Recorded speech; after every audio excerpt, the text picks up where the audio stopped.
No, temu kozarcu pravimo energetski kozarec. Zaradi tega, ker so bile prav posebno raziskave o obliki, o materialih, o steklu, od antičnega stekla naprej.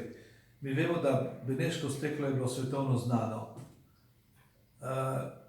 Tudi cesarji so imeli vsaki svojega pihalca. In ko je pihalec zaključil ciklus, celo so ga spravili iz tega sveta.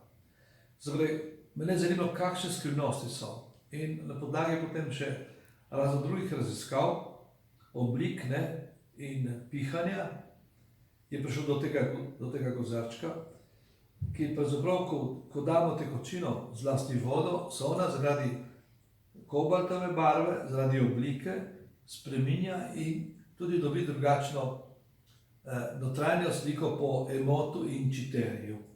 Znanstveno dokazano, da voda se spremeni, ampak znano je, da tudi voda je tista osnovna snov zemlje, katera porodi.